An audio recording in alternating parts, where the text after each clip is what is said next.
తెలంగాణ రాజకీయాల్లో ఒక్కసారిగా గాలి మారింది. ఎప్పటిలాగే నెమ్మదిగా సాగుతున్న రాజకీయాలు ఇప్పుడు ఒక్కసారిగా వేగం పెంచుకున్నాయి.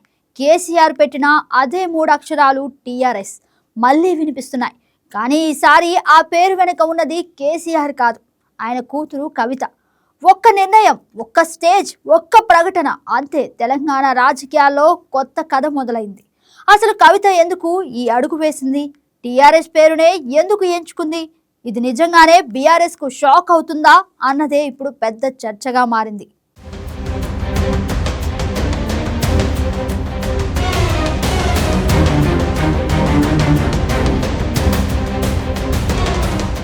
తెలంగాణ రాజకీయాల్లో భావోద్వేగాలకు ఎంత విలువ ఉందో ప్రతి ఒక్కరికి తెలుసు. ప్రత్యేక రాష్ట్రం కోసం జరిగిన పోరాటం, ఆ ఉద్యమం, ఆ త్యాగాలు ఇవన్నీ కలిసి ఒక బలమైన సెంటిమెంటును నిర్మించాయి. ఆ సెంటిమెంటుకు ప్రతీకగా నిలిచిన పేరు టీఆర్ఎస్. ఇది కేవలం ఒక పార్టీ పేరు కాదు, ఇది ఒక గుర్తింపు, ఒక చరిత్ర, ఒక భావోద్వేగం. 2001లో కేసీఆర్ ఈ పేరుతో పార్టీని ప్రారంభించినప్పుడు ఎవ్వరికీ తెలియదు అది ఒకరోజు తెలంగాణ రాజకీయాలను పూర్తిగా మార్చేస్తుందని. కానీ ఆ పార్టీ ప్రయాణం చూస్తే అది కేవలం రాజకీయ ప్రయాణం కాదు, ఒక ఉద్యమ గాథ.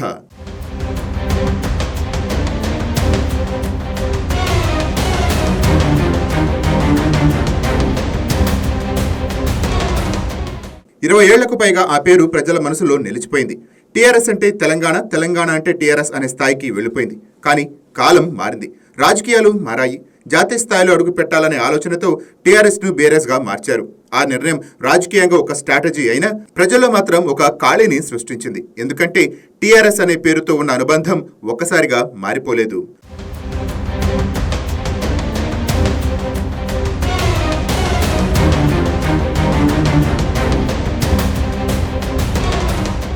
అదే ఖాళీని ఇప్పుడు కవిత గుర్తించింది.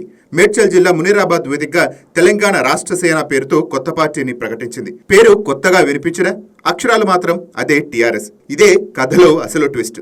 ప్రజల మనసుల్లో ఇంకా బతికే ఉన్న ఆ మూడు అక్షరాలను తిరిగి రాజకీయాల్లోకి తీసుకురావడం ద్వారా కవిత ఒక పెద్ద గేమ్ ఆడిందని విశ్లేషకులు చెప్తున్నారు.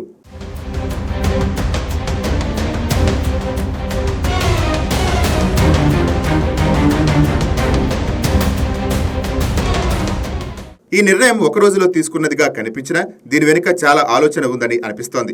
గన్ పార్క్ వద్ద అమరవీరులకు నివాళులర్పించడం ద్వారా ఆమె ఇచ్చిన మెసేజ్ స్పష్టంగా కనిపించింది. నేను కూడా అదే తెలంగాణ భావోద్వేగంతో ఉన్నాను అని చెప్పే ప్రయత్నం. అక్కడి నుంచి భారీ కాన్వాయ్తో మునీరాబాద్కు చేరుకోవటం, సభలో కనిపించిన జనసంద్రం, ముఖ్యంగా మహిళల భారీ హాజరు, ఇవన్నీ చూస్తుంటే ఇది ఒక ప్లాన్ చేసిన రాజకీయ అడుగనే అర్థమవుతోంది.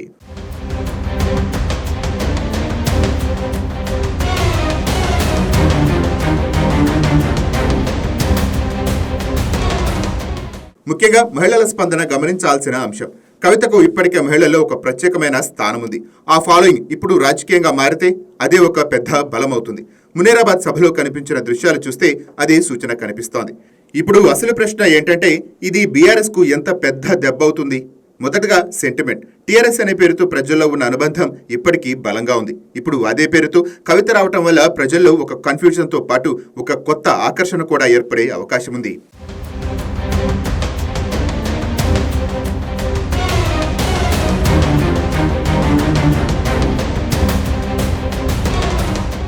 రెండోది మహిళా ఓటు బ్యాంకు. కవితకు ఉన్న మహిళా ఫాలోయింగ్ ఇప్పుడు రాజకీయ పార్టీగా మారితే అది రాజకీయ సమీకరణాలు మార్చే శక్తి కలిగి ఉంటుంది. మూడోది వారసత్వ పోరు. ఇప్పటి వరకు కేసీఆర్ వారసుడిగా కేటీఆర్ పేరు వినిపించేది. కానీ ఇప్పుడు కవిత కూడా రంగంలోకి రావడంతో ఈ సమీకరణ మారిపోతుంది. ఇది కుటుంబ రాజకీయాల్లోనే కాదు, పార్టీ లోపల కూడా ప్రభావం చూపే అవకాశమూ ఉంది.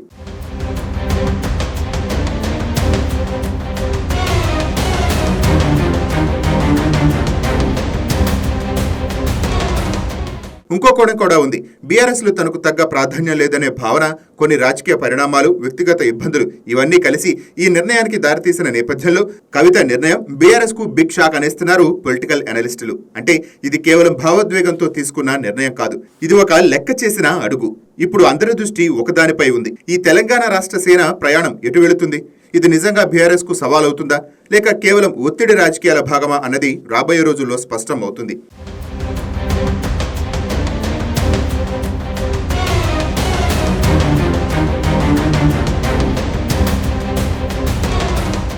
పార్టీ మార్పులపై కూడా చర్చ మొదలైంది.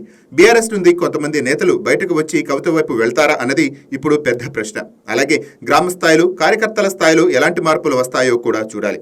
ఇంకా ఒక విషయం స్పష్టంగా కనిపిస్తోంది. తెలంగాణ రాజకీయాల్లో మళ్లీ ఒక కొత్త చర్చ మొదలైంది.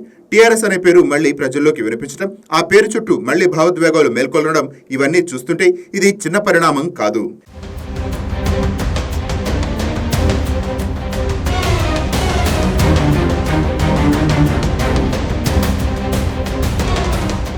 ఇది కేవలం ఒక పార్టీ ఆవిర్భావం కాదు. ఇది ఒక సవాల్, ఒక వ్యూహం, ఒక రాజకీయ సంకేతం.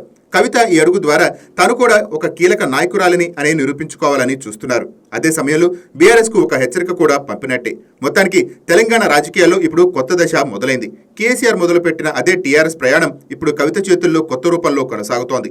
ఇది ఎంతవరకు విజయవంతం అవుతుంది, ఎలాంటి ప్రభావం చూపుతుందన్నది రాబోయే రోజుల్లో తెలుస్తుంది.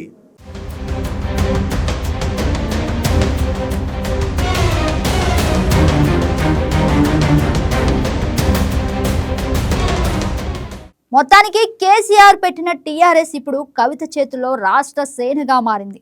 ఇది కేవలం ఒక పేరు మార్పు కాదు, ఇది ఒక రాజకీయ సందేశం. ఇప్పుడు చూడాల్సింది ఒక్కటే, ఈ రాష్ట్ర సేన నిజంగానే బీఆర్ఎస్ కు చెక్ పెడుతుందా, లేక తెలంగాణ రాజకీయాల్లో మరో ట్విస్ట్గా మిగిలిపోతుందా? వేచి చూడాలి. ఈ కొత్త పోరాటం ఎటు దారి తీస్తుందో వెయిట్ అండ్ సీ.